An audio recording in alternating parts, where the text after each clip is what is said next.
Look closely. What do we all have in common?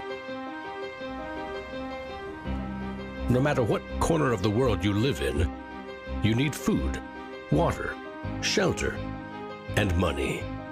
Half of every transaction involves money in exchange for goods or services, stocks, a loaf of bread, illegal drugs. You gotta pay for it. We spend much of our lives chasing money to make a living and accomplish our dreams. But it's also an instrument of destruction. Some might say evil, driving criminals to lie, steal, and even murder. The existing banking system extracts enormous value from society, and it is parasitic in nature. Money is a catalyst for the worst and the best of human endeavor. Before civilization, we created currency, fuel for wars, the path to power, champion and enemy of innovation.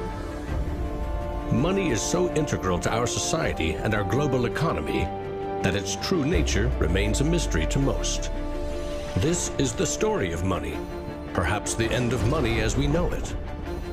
No matter how fat your bank account or how thin your wallet, to us it's all cold hard cash.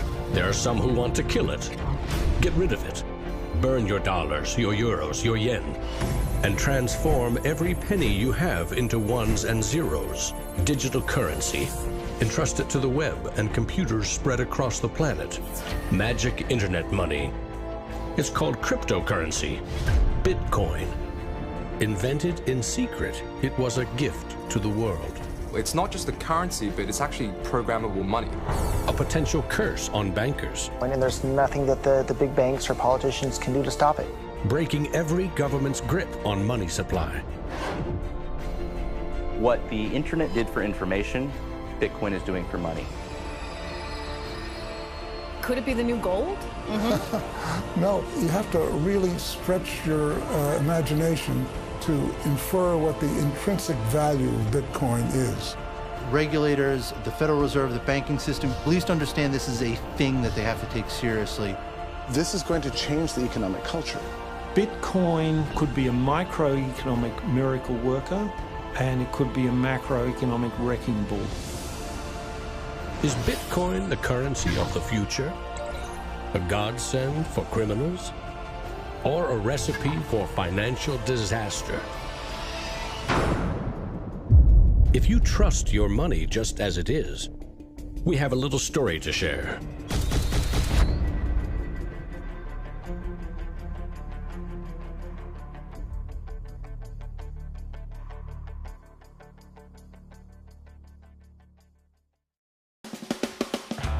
Once upon a time, there was a big party with everyone standing around the punch bowl, drunk. Politicians credited the strong economy to their wise decisions. Businesses jumped into new profitable markets, ignoring risk. In fact, the experts said there was no risk. Then, troubling market data from minor countries spooked the markets. Rumors spread. More bad news rattled housing prices at the heart of the financial world. A major bank went insolvent. Investors and businesses made a run on the other banks, demanding their cash deposits. The largest financial institutions in the center of the modern world were frozen. Assets were seized. Banks foreclosed. A credit crunch threatened the entire world economy. And then, finally, the government stepped in. The largest bank bailout ever. Swift action by the head of state had saved the day. Remember that? No, you don't. It happened 2,000 years ago. Rome, 33 AD. Ground zero for the first recorded liquidity crisis and government bailout in history. The largest empire the world had ever seen was brought to its knees by a banking disaster. Emperor Tiberius used money from the national treasury to bail out the country's troubled banks and companies. History may not repeat itself, but it certainly rhymes. Badly. People in power and their money have always been at the very center of it.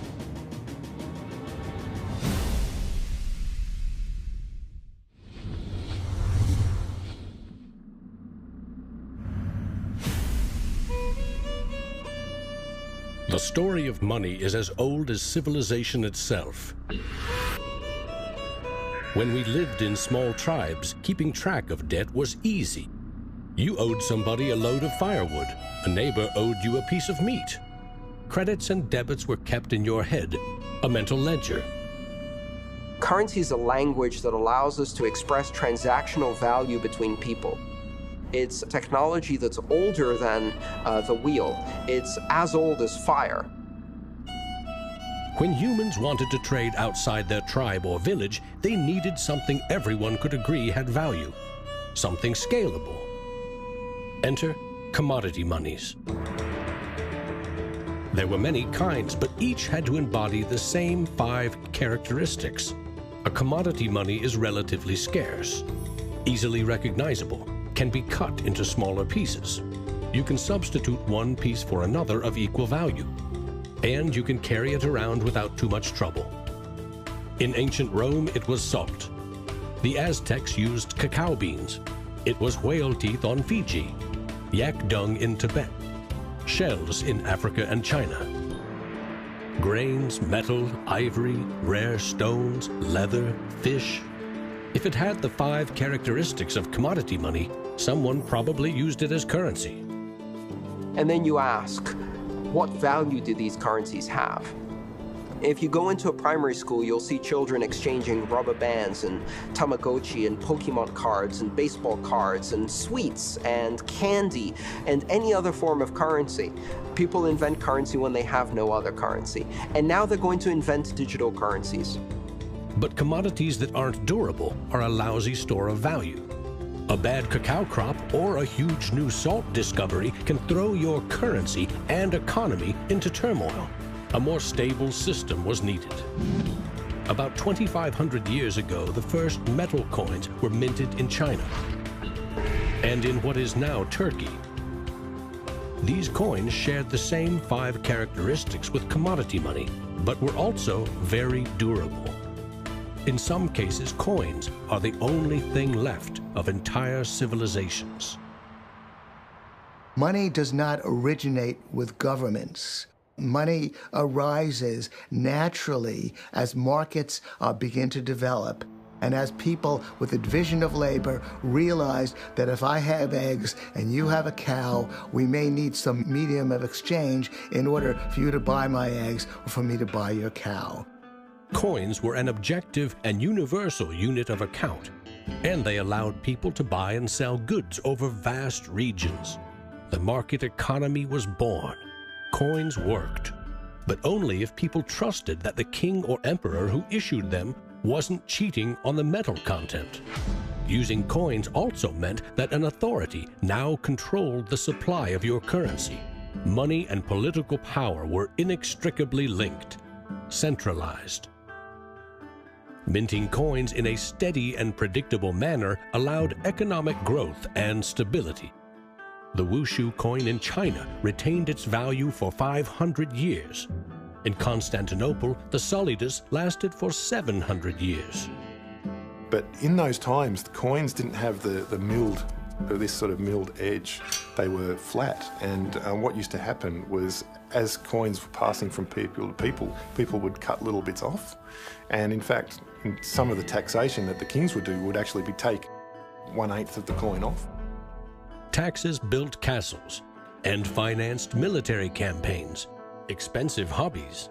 Soon, royal mints were substituting cheaper metals for silver and gold. This is called debasement, and Europe's kings made a habit of it. The currency of France was debased every 20 months for 200 years. If no one can trust the gold or silver content of your coins, how can you trade with other countries? International merchants found a solution. They recognized that one person's debt has value. It can be traded or transferred. When those IOUs came from reputable sources, they could be used as a form of money, paper money. This money was not based on hard commodities or metal, but instead on someone's promise to pay. Merchant families like the Medici in 15th century Florence acted as clearinghouses for these IOUs. It worked like this. an English trader ordered a shipment of Italian cloth from the Medici for 100 gold coins. His promise to pay the Medici was put on paper. Meanwhile, the Medici owed 100 gold coins to another trading partner for delivery of wine from France. The parties didn't go to the expense of transporting and exchanging gold coins. Instead, the paper was transferred. Everyone agreed that the paper had value, 100 gold coins, but only because everyone trusted the Medici as solvent middlemen. They had created a paper money machine. Within a few generations, they rose from low crime to high finance. Their great wealth helped fuel the Italian Renaissance and elevated the family to levels of enormous political power. The power to marry into royal families and get elected as popes. The ties binding money to power, politics, and influence now ran through church and state. Merchants had proven that creating paper currency could be wildly profitable. Goldsmiths wanted in on the action. Imagine it like this. If the goldsmith had seen over a period of time that some of the coins he was storing for people were gathering dust, the people who owned them don't need them right now. So what if I go and lend them out into the community and I charge them interest on this loan? So he starts out lending some of these gold coins, and then later he realizes actually people don't even want the gold coins, they just want the piece of paper that says the gold coins are in the bank and with the goldsmith. So I can now make a loan with these pieces of paper, and whatever I write on a piece of paper, as long as people trust me, they'll trust the paper. And effectively the goldsmiths and the early day bankers, they had literally acquired the power to print money. More and more private paper money from merchants and banks circulated and began to rival the crown's coins. The power inherent in controlling and issuing money began slipping away from the rulers. They couldn't tax or debase this new kind of money, but they had bigger ambitions than ever with trading posts, colonies, and empires that now stretched across the globe. For centuries, European countries would take turns building massive fleets and waging war on each other to rule the world.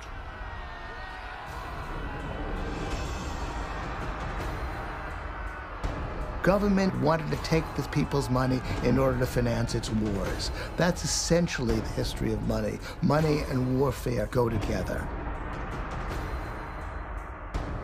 War is expensive. 1 year's income taxes simply aren't enough. Kings and queens had to borrow money against future taxes. They needed a groundbreaking financial innovation: government bonds. The loans came from rich merchant families and goldsmiths, who by now had become powerful financiers and bankers. Sovereign debt and deficit spending had been born.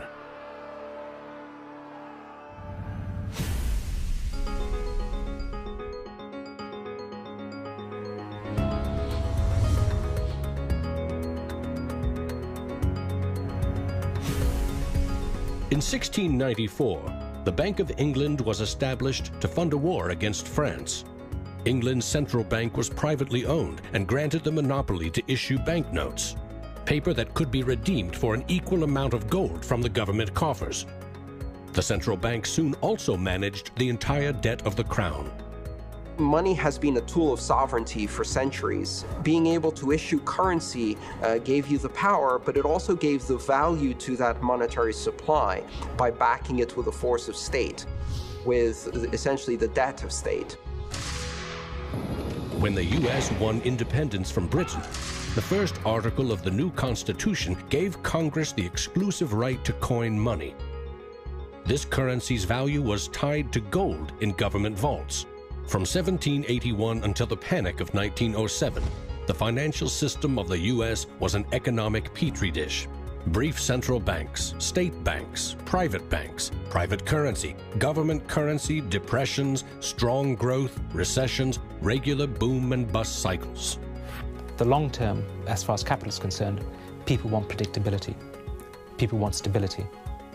From the back of that, they can plan. Now, it's very hard to plan in the long term with such a level of volatility.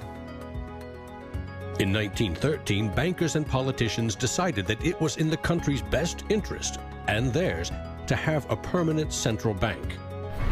They created the Federal Reserve. Among its jobs, expand or contract the supply of a single national currency, the Federal Reserve Note. The dollar was tied to gold, and strategic control of it would avoid booms that lead to busts. At least that was the plan. Then came 1929.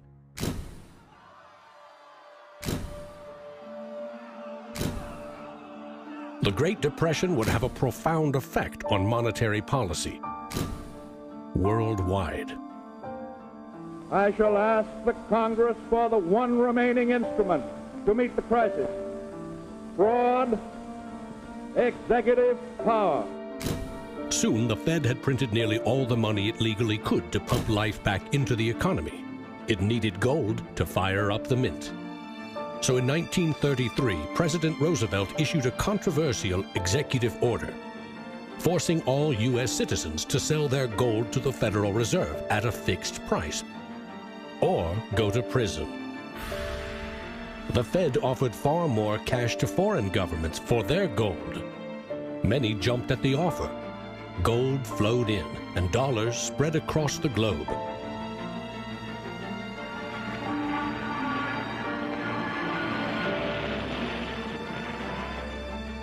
World War II devastated nearly every major economy, except the United States.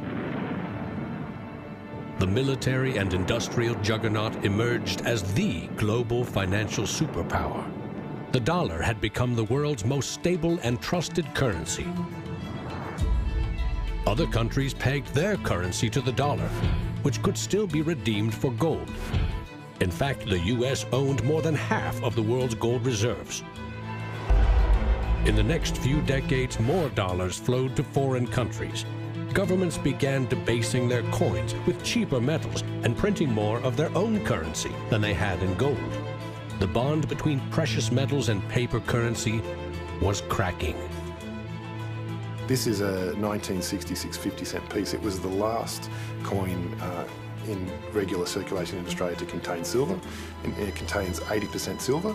So in 1966, this was 50 cents. Nowadays, it's $8 roughly in silver alone.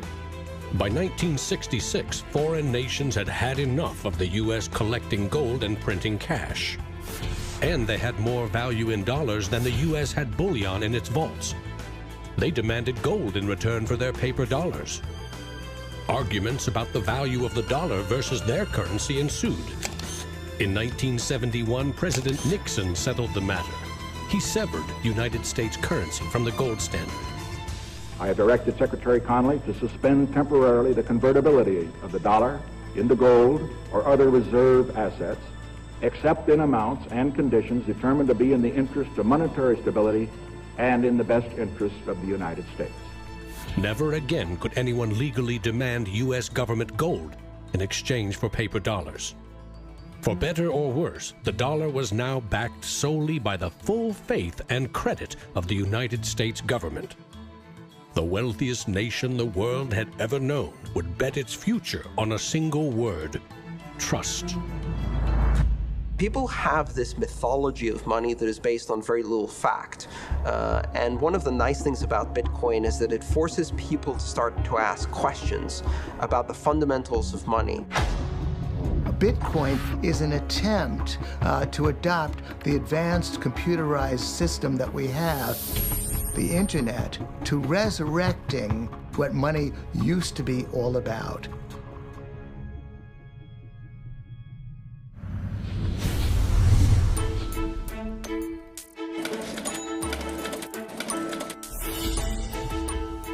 I think our dollar policies, our monetary policies, our fiscal policies have absolutely created a nation of debtors. Not just personal debt, not just corporate debt, but government debt. I mean, you have to look at those all together as one big thing. What is the wealth of the nation? Well, the wealth of the nation is a gigantic hole of money that we owe to the rest of the world that is never going to be paid back. Today, the United States pays more than $400 billion in interest to its creditors every year. When a government spends more money than it collects in taxes, it simply borrows more, or it creates more. At one time, every piece of paper money was backed by gold. Remember, for every $20 bill, there was $20 worth of gold in a government vault. Not anymore. Today, governments create currency by first creating bonds or treasury bills. These bonds are sold in the market, generating funds for the government that issued them. Large banks buy U.S. bonds to flip them, selling them to the Federal Reserve at a profit. This is the magic money machine. You see, the Fed is America's central bank, but it doesn't have any money. No cash on its balance sheets.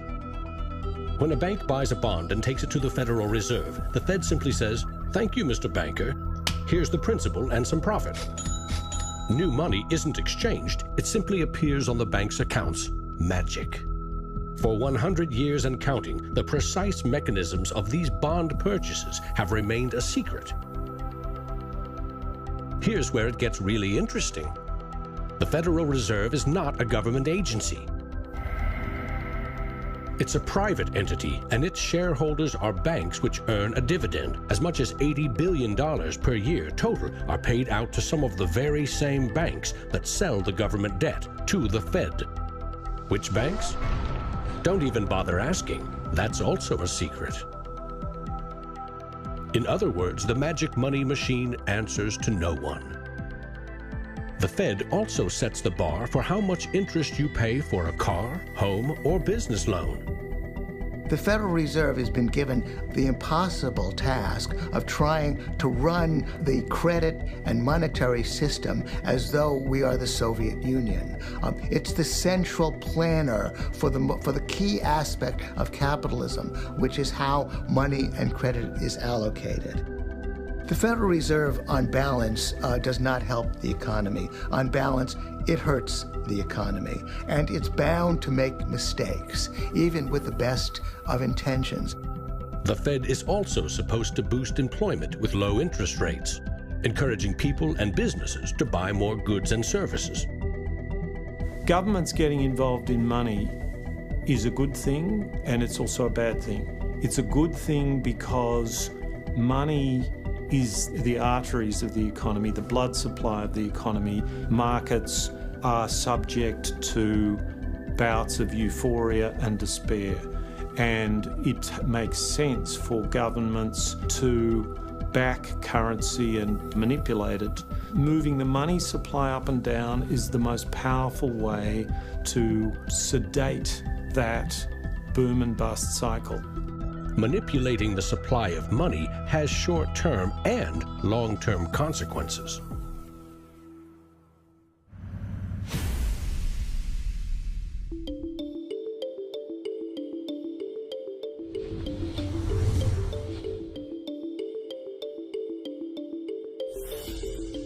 Central banks aim to create new money carefully, strategically, and very, very slowly. Releasing more money into the economy causes prices to rise, ideally by 2% every year. That's supposed to foster economic growth.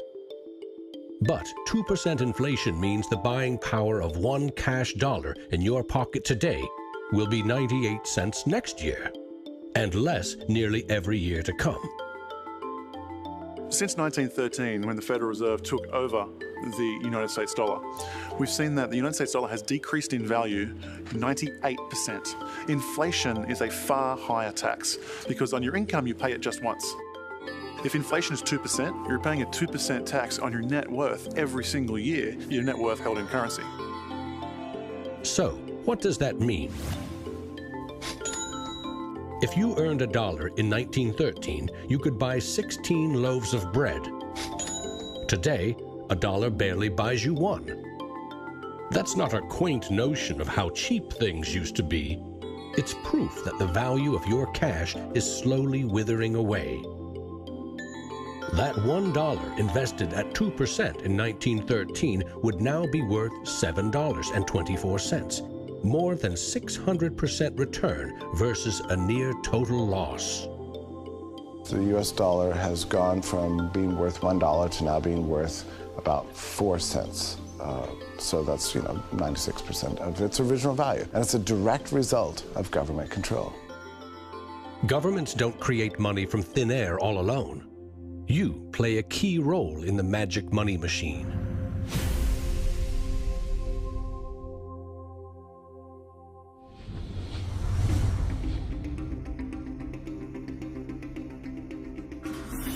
It's not really the central banks that are the problem. I mean, they're part of the problem, but the real problem is that we've given the power to create money to the same banks that caused the financial crisis. We put our paychecks and savings into a bank account and draw from it as we need it. The banks are custodians of our money. Right? Wrong. It is now the property of the bank on their balance sheets. They can do just about anything they want with it. For example, create new money. Here's how. Your bank account shows $100, but the bank only holds $3 and loans $97 to Bob to buy something. In the bank's computers, you still have $100 in your account, but Bob now has $97 of new virtual money in his account. Just digits on a computer screen. There's no cash, no gold, or anything else backing up the new numbers in Bob's account. Just his promise to pay it back.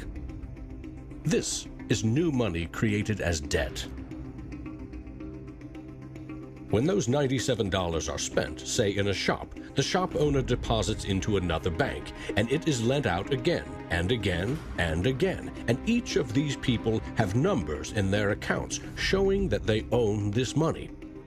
So your original $100 has multiplied. Now there are over $3,300 in the system. This process of loaning out far more money than a bank actually has as cash on hand is called fractional reserve banking. In the UK, 97% of the money that exists is just numbers in a computer system, and those numbers are created by the banks. Banks earn untold billions in interest every year by creating and lending virtual money. What's more, banks don't even need your deposit to create new money. If they consider someone credit-worthy for a loan, they can put new magic money into his or her account and start charging interest.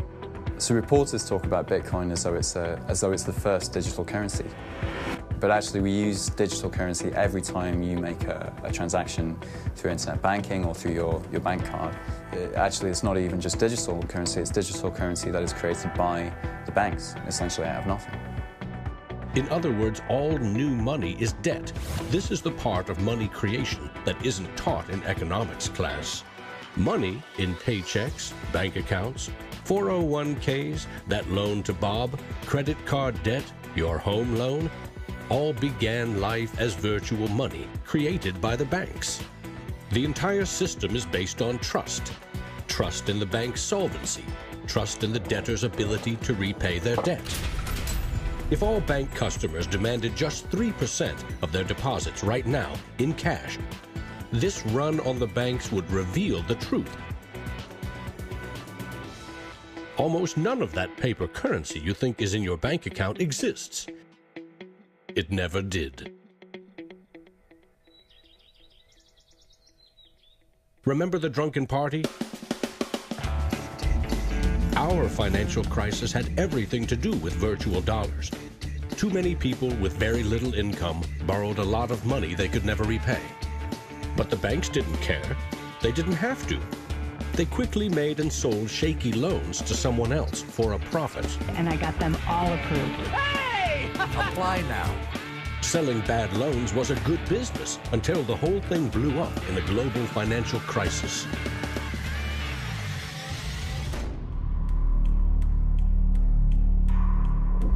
The magic money machine destroyed 30 million real jobs.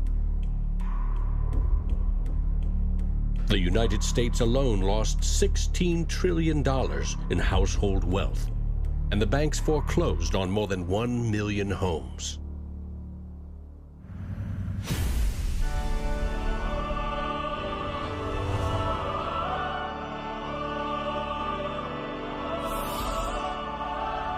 Selling subprime loans and betting they will fail may not be sacred, but it is lucrative.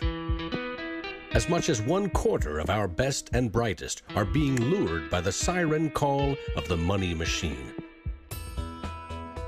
Instead of science, engineering, or medicine, they chose a career betting with other people's money. To get rich quick, very rich. And sometimes they take shortcuts. Getting by on a nickel and a dime. Money has a funny way of bringing us down. They say it makes the world go round and around. My ancestors in Greece talked about the corrupting influence of power. And nothing has changed in these 3,000 years. When you give control over massive amounts of money to a few individuals, they will take advantage of that control. Banks today are factoring in fines and money laundering and all the rules that they break into their cost of doing business. JP Morgan is today coming out and saying that Bitcoin is not a legitimate way of doing business. Banks today are tied into a system that is completely rigged to basically harvest money from the entire global economy and pump it into the hands of very few. Don't get consumed by the greed. The existing banking system is cozy, it's captured the regulators, it extracts enormous value from society without delivering anything in return, and it is parasitic in nature. The banks play a very pivotal role in an economy. You look at any successful economy, it has successful banks. There's a very close correlation with banking profits and the economy as a whole. In medieval Europe, a banker who couldn't repay depositors was hanged. Today, that same banker would get bailed out, paid bonuses, and enjoy some tax benefits too. To date, no senior U.S. banking executive has been charged for selling the bad loans that fueled the Great Recession.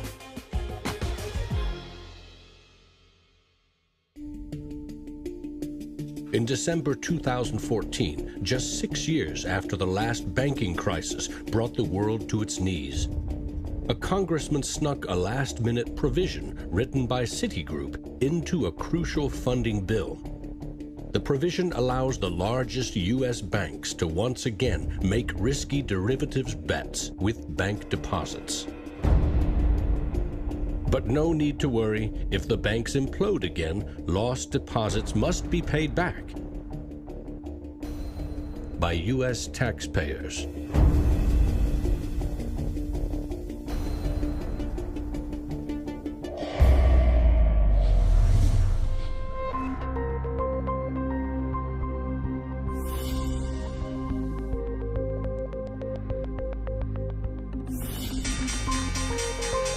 Today's financial innovators package assets in ever more complex ways, slicing, dicing, securitizing, always using someone else's money. They sell debt, transfer risks, leverage bets. That's what they call innovation.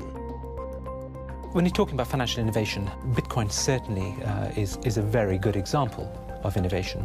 But there's also been other innovations that people a bit closer to the world of finance would cite as good examples. An example of that would be the original swaps market.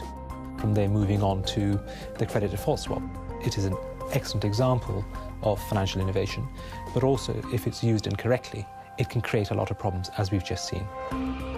History teaches that the most revolutionary and disruptive innovation nearly always comes from the fringe, not from corporate cubicles.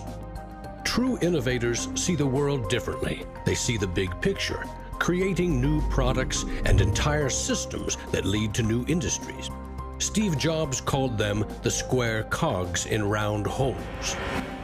It's unsurprising that new innovations always come from a niche group of early adopters, because it is inherently very hard for many people to realize the benefits of new technologies. In 2011, most Bitcoin community people were either people from the technology space, the geeks and hackers, or people from the traditional financial industry. There are even some bankers and hedge fund traders using Bitcoinica at that time as well, which was really surprising to me.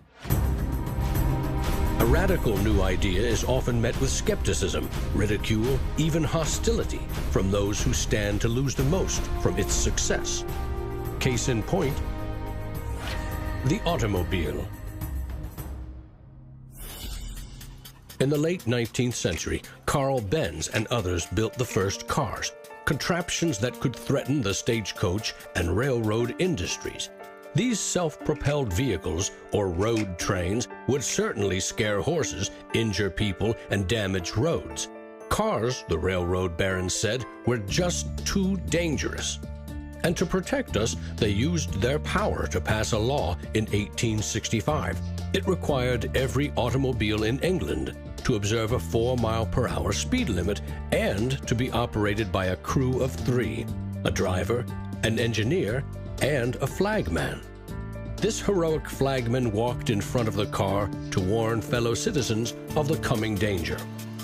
The railroad tycoons, the lawmakers, the self-appointed gatekeepers used regulation to stifle innovation.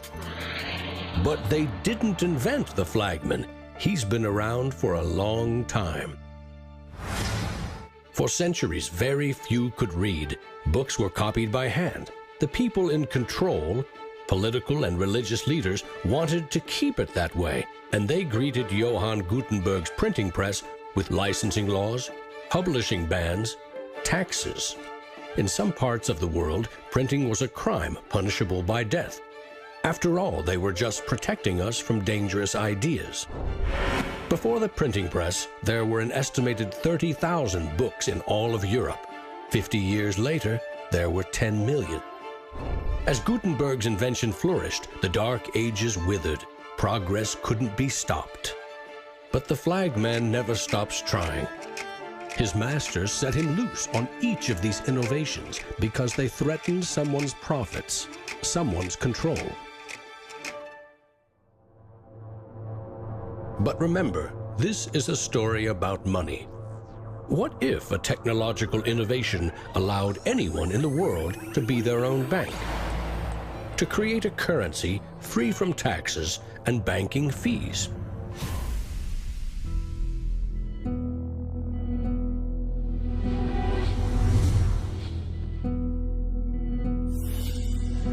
The U.S. Constitution forbids citizens from printing or minting their own currency, competing with or undercutting reliance on the U.S. dollar.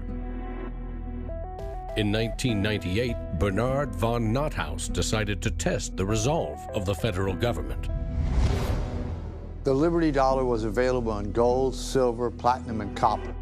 It was available in 3 forms, both in specie, in other words, gold and silver, in paper, as warehouse receipts, and in digital form. Obviously, the government didn't like it. They arrested me and convicted me of counterfeiting, fraud, and conspiracy, and I'm currently awaiting 22 years sentence in federal prison. Lesson learned. At a hackers convention in the Netherlands, there was a young hacker there who used the alias of Satoshi Nakamoto. And he talked to a friend of mine, and he identified the Liberty Dollar and me as inspiring him to create a new currency. Bernard von Nothaus's arrest for creating private money may also have inspired Bitcoin's inventor to keep a lower profile, publishing the invention under an alias and vanishing. Part of me is interested to know like who Satoshi is. Maybe that's part of the mystique of the story. It's completely irrelevant to the functioning of Bitcoin because we have the code to read, but it would be kind of fun to know. Who is Archimedes? Who is Euclid? We don't know. We don't know if Euclid was one person or multiple people. And you know what? It doesn't matter. Euclidean geometry works whether I know who Euclid was or not, whether Euclid was a moral and good person or whether he was a corrupt plutocrat and a bastard. Science and mathematics have essential truth that stands alone, irrespective of its inventors and irrespective of their motives. Well, Bitcoin is a system based on mathematical truths, and these mathematical truths stand alone. We can read the source code in Bitcoin and understand it, and it will be true whether Satoshi Nakamoto is a man, a woman, a collection of individuals, a government agency, or aliens from the future. Bitcoin is digital currency and computer software. Capital B Bitcoin is the shared code that creates a global payment network using computers connected to the internet. Bitcoins are virtual currency, digital money created, stored, and exchanged on that network. But unlike virtual dollars created by a banker, this new currency was created with math by an anonymous inventor. Bitcoin is an open-source software protocol like much of the code supporting the internet and email. Open source means anyone, everyone can use the protocol. No one person or company can control it. Every change to the software is public, open, and transparent. The code was first developed by Satoshi. Then there were dozens, now hundreds, of programmers constantly collaborating to improve Bitcoin's features and security. So what makes Bitcoin a breakthrough? It tackles an ancient human dilemma and solves a computer science problem. Any shared information or data can be flawed, corrupted. Anything can be faked. How do we know that what we're receiving can be trusted? In our traditional mindset, it's very important to know who is behind this currency because their reputation is significant in knowing that our funds and the true wealth is actually safe. In finance, we rely on trusted third parties like banks, credit card companies, remittance services. They keep track of money as it moves from one account to another, and they charge us handsomely for it. We trust that their digital ledgers of credits and debits balance. A financial system that cuts out these middlemen could be faster, cheaper, and more secure. But Bitcoin is digital. Music and movies are easily pirated, copied, stolen. How can a digital currency retain value if anyone can make 1 million copies? The answer is at the core of Satoshi's invention. A Bitcoin is not a file on a computer. It's an entry in the publicly distributed database called the blockchain. Just as the Medici kept a ledger of credits and debits, today's banks record each transaction as a plus and minus in their ledgers. Now we call them databases. Bank accounts are replaced by a digital wallet that you alone control. Bitcoin's ledger is the blockchain, a record of every Bitcoin in existence and every Bitcoin transaction ever made. It always balances because no Bitcoin ever leaves it. When a Bitcoin is sent from one digital wallet to another, what they are really sending is control over that part of the database. Code that is a unique key for the new owner. As the network processes transactions, it constantly synchronizes the one ledger across the global network. Each computer or Bitcoin miner has a complete and identical copy. And because the blockchain is public, it cannot be controlled by any one person or computer. Owners of the Bitcoin mining computers are rewarded with new Bitcoins for processing transactions and keeping the network secure.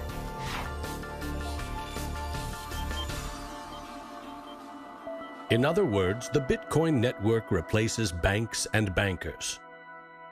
Today, the combined computing power of this global network is greater than the 500 biggest supercomputers combined, times 10,000. And because every transaction is verified and recorded by the network, a Bitcoin cannot be forged. Digital currency cannot be debased with cheap metals or printed by the billion at will. Too much currency can unleash a monster, skyrocketing prices, trillion-dollar bills that can't buy a loaf of bread. There's a big movement in the U.S. demanding that the Fed be audited so we can find out what they're doing.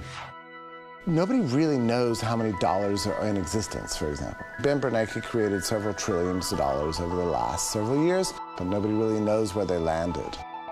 At any time, for any reason, the central banks can print as much money as they want. They call it fancy things like quantitative easing. And when they do that, it makes the dollars or euros or yen that you and I have worth less. So if the world starts using Bitcoin as their currency, It can't be controlled by central bankers or politicians. Remember, central banks create money to boost the economy and try to pull it back out before inflation heats up.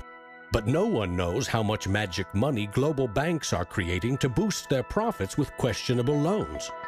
Bitcoin is completely the opposite. It's totally transparent. You know exactly how many exist. The computer code behind Bitcoin has a built-in brake pedal, cutting the creation of Bitcoins in half every 4 years. This ensures a transparent, controlled scarcity and ultimately limits the total number of Bitcoins to 21 million. No lobbyist, no politician, no banker can create more or change the mathematical rules dictating their creation.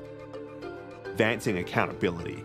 And that's one of the things I think is most exciting about Bitcoin and the technology behind it, is not so much that it will supplant the dollar or that it will supplant government itself, but that all of a sudden there's a competitor to government, and that government itself now needs to look over its shoulder more than it did. This new digital currency can be purchased online with a credit card or in person with cash. And it has the 5 key characteristics of money. But is it a store of value? Is it stable, or will it diminish over time, like a commodity rendered useless, or a crop that fails? The ultimate power of a cryptocurrency is unleashed by mainstream adoption and an ever-growing volume of transactions. With Bitcoin, the currency has been created much more slowly than other currencies. And the effect of that has been to turn it into what is essentially a speculative asset. If you ask a lot of Bitcoin enthusiasts whether they're spending the currency, they're not. They're sitting on it and waiting for the price to go up. It isn't a currency if you don't use it to pay people. The point is, the average person is quite happy to walk into a bar and hand over, a $5 note in order to get a drink. So you've got to realize that most people are happy with the money system they have. If most people are happy with cash, they're in love with plastic. In the US, 2/3 of in-person sales are done with debit or credit cards. That plastic is a 60-year-old technology, created by a middleman, never designed for the internet. Each transaction requires personal data, like your name and address. Credit card databases are regularly hacked, with fraudulent purchases charged to your account. Criminals buy and sell stolen credit cards by the thousands in dark corners of the internet. In some parts of London, 1/3 of all online credit card transactions are fraudulent. Card issuers don't hold you responsible for fraud, but protection comes with a price. 2 to 4% in fees. That's $50 billion a year. The issue with credit cards from a merchant's perspective is there's a lot of risk. If they take a credit card, there might be a chargeback, there might be fraudulent purchases. In fact, there's hundreds of billions of dollars every year in fraudulent purchases. A Bitcoin purchase is done for pennies, but there are no protections. If you lose your passwords or are fooled into paying the wrong person, you can never get your money back. It is like digital cash. For a seller, this means no chargeback risks. For an e-commerce company like Expedia or Overstock, cutting credit card fees can double their profit margin. You could not miss the point more effectively than by thinking of Bitcoin as a currency and payment network that will make shopping easier for the first world. Bitcoin is about everything else, everywhere else. There are 2.5 billion people without a bank account. With Bitcoin, a mobile phone with an internet connection is now a bank with access to the global marketplace. What happens when Bitcoin services and infrastructure and Bitcoin wallets and payment processors start going into these countries? These people will be able to gain benefits from trade where they could not previously. These people will be able to send money home, international remittance, which is one of the major pain points of the current financial system. Here, if I send $100, with banks it's going to cost me 20%, Western Union is going to cost 10%, other options that are competing with Western Union is still going to be about 5%. And if you are sending to really remote areas, it's going to be anywhere between 15 and 30%. So in terms of money remittances, it's going to be a game changer using Bitcoin. You do not need a bank account. You just need internet connection and a wallet to get set up. It's a tool to give people an access into the global ecosystem and give them a promise for an economic future, and specifically provide a way for them to not be dependent on a government that could shut down their bank accounts or even could go into their bank accounts and take out finances. Goldman Sachs came out with a report and they basically looked at if you were to replace all transactions globally, so FX, bank-to-bank transactions, with the Bitcoin protocol, and still charging 1%, mind you, it would save the global economy $200 billion, so not million, $200 billion a year in saved transaction costs, which ultimately goes back into the hands of the consumer. An international wire transfer can take up to 4 days. Yet the internet allows us to instantly and globally share text, pictures, videos, anything digital. Why not money? Money which we now know only exists as digits in a bank's database. Wouldn't it be great if you could send Bitcoin transactions just simply via tweet? For example, you would say at the end of money, $1 worth of Bitcoin. And so we built just that. All you have to do is hashtag it with TipperCoin, press send, and our Twitter bot will process the transactions, notify you, and give you a link. And this will allow you to either withdraw your Bitcoins or send it to someone else. With Bitcoin, you can send $1 or $1 million worth of value anywhere in the world. You can do it for free, or you pay the Bitcoin network fee, which is still just around a penny. And there's nothing that the big banks or politicians can do to stop it. A cryptocurrency that can only be created and transferred with computer networks may be the next step of the digital revolution. The rise of machines, self-driving cars, drones, robots that rely less and less on humans.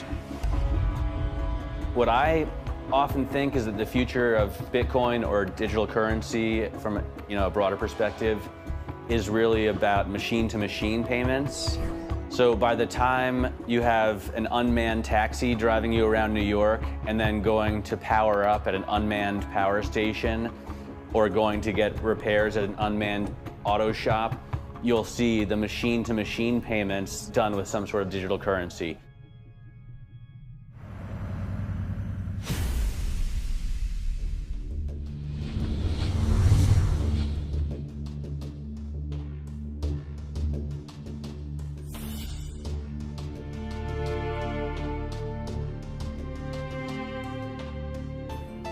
We actually built this world that we live in over the last 200 or 300 years. We've made some mistakes. We've learnt to make things better. The idea that there's some magic key, that if you just sort of stop doing a few things, that there'll be this perfect order that will settle, is a very childish, ideological delusion, in my opinion. But that is not to say that Bitcoin isn't an exciting thing. It's a terrifically exciting thing. But we have to try and engage with it with working minds, not with magical thinking. People are suggesting that it's going to be another world currency, rivaling the dollar or the euro or the yen. I think that's not going to happen. I prefer to trust the banks or the central government compared to the Bitcoin is because someone's accountable. Whereas with the Bitcoin, it's completely deregulated. There's no central control. There's no one held accountable. It is a free float. It's purely demand and supply driven. Mr. Williams? So clearly this is not a currency. Currencies don't behave like this. But what this is a high-risk speculative commodity. So for the entrepreneurs, the bankers, the governments, and everyone else studying and watching Bitcoin, all I have to say is that there will probably be a lot of volatility and an upward trajectory, and to buckle up.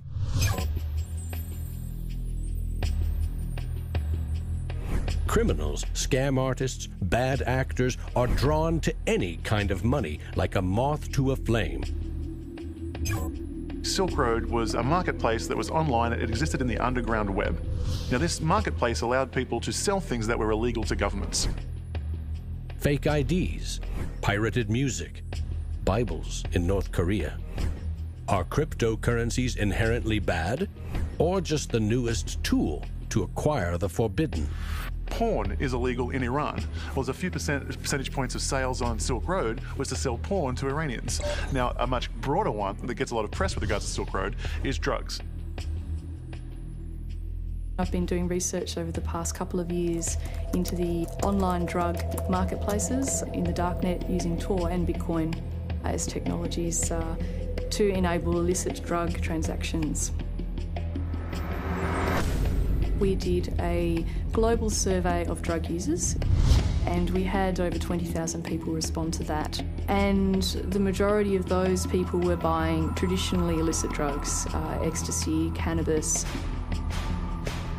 The FBI brought down Silk Road. It certainly hasn't stopped the trading of illicit drugs online. A lot of people want to criticize Bitcoin for being used for illegal things or illicit things, but if you look at it, the most popular currency in the entire world for doing bad things is the US dollar. If you think of Bitcoin as a platform instead of a currency, then you really begin to see the potential it has. The ledger, which cannot be forged, it cannot be changed, and is universally accepted, is genius. There will be Bitcoin technology forever, and it'll have applications for years to come. Creating a secure global payment system may just be the beginning. Patents, contracts, land titles, proof of ownership can be baked into Bitcoin, securely held in the public ledger. I read up more about Bitcoin, I played with the source code, I built some things that I realized this is actually a very, very powerful protocol. It's not just a currency, but it's actually programmable money. The digital age has fundamentally changed the world. We have embraced digitized music, film, medical records, communications, the internet. The free exchange of information and currency can fuel revolutions, help in a disaster. But our money is shackled to the 20th century, manipulated by governments and banks. The champions of Bitcoin ask us to imagine payments without a middleman, investments without a broker, loans without a bank, insurance without an underwriter, charity without a trustee, escrow without an agent, betting without a bookie, record-keeping without an accountant, global, secure, nearly instant, and free. Is it fantasy or the future of money and commerce?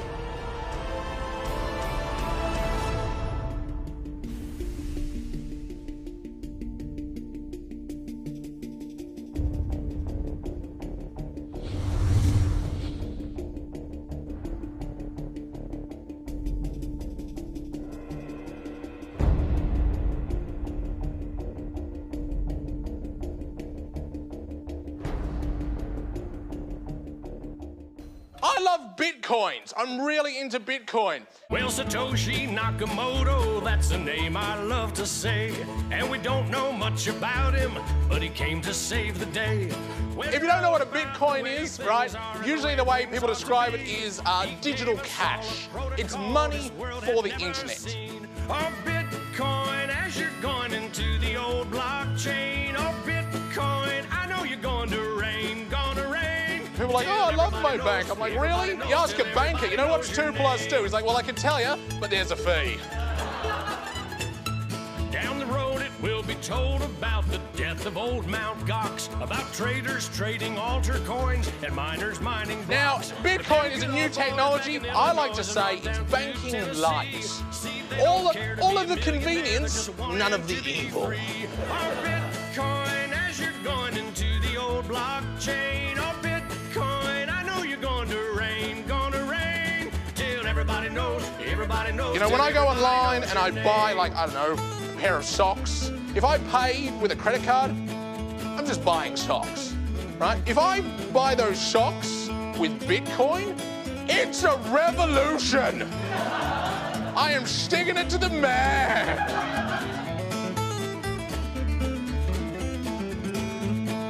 Oh, Lord, pass me some more. There's always people who are not ready to get into the new technology. You know, like when the internet came out, there was people going, nah, I don't think this is going to be popular. And then email came out and people were like, nah, this isn't going to catch on. And now Bitcoin comes out and people are like, I don't think, I'm like, aren't you sick of being wrong? Get on this train, you know?